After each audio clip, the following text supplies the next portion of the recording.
Hello. Red zone ಗಾಡಿ ಕಳಿಸ್ಬಿಡಿಲ್ಲ Suzuki. ಹೌದು sir, 2010 ಮಾಡಲು. ಓನರ್ ಎಷ್ಟು ಇದ್ರಣ್ಣ ಗಾಡಿ?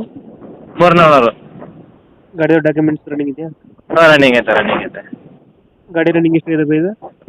67,000 ಹೊಡಿದೆ. 50 ರೋಡ್ ಐತೆ. ಹ್ಞೂ. Tyre condition? 85% ಟೈರ್ ಐತೆ. ಇಂಜಿನ್ ಚೆನ್ನಾಗಿದೆ ಗಾಡಿದು? ಚೆನ್ನಾಗೈತೆ. ಸೂಪರ್ ಕಂಡೀಷನ್ ಎಲ್ಲ ಗಾಡಿನೇ ಟೋಟಲು. ಫೀಚರ್ಸ್ ಏನು ಬರ್ತವೆ ಒಳಗಡೆ? AC ಪೋಸ್ಟರಿಂಗ್, 4 power window, centre lock. AC poster, 4 window, central lock system ಬರುತ್ತಲ್ಲ. ಹಾಂ. ಸೀಟ್ಸ್ ಕವರ್ ಚೆನ್ನಾಗಿದೆ ಗಾಡಿದು? ತುಂಬ ಚೆನ್ನಾಗೈತೆ ಗಾಡಿನೇ ಟೋಟಲು ಪೂರ್ತಿ. ನೀಟಾಗೈತೆ. ಎಷ್ಟು ಕೊಡ್ತೇವೆ ಮೈಲೇಜ್ ಇದು ಗಾಡಿ? ಮೈಲೇಜ್ ನಿಮಗೆ 18 ಬರುತ್ತೆ. 18 ಕೊಡುತ್ತೆ. Dent scratches ಅದ್ರೇನಿಲ್ಲ? ಇಲ್ಲ ಏನಿಲ್ಲ. ಲೊಕೇಶನ್ ಗಾಡಿ ಇರೋದು? ಮೈಸೂರು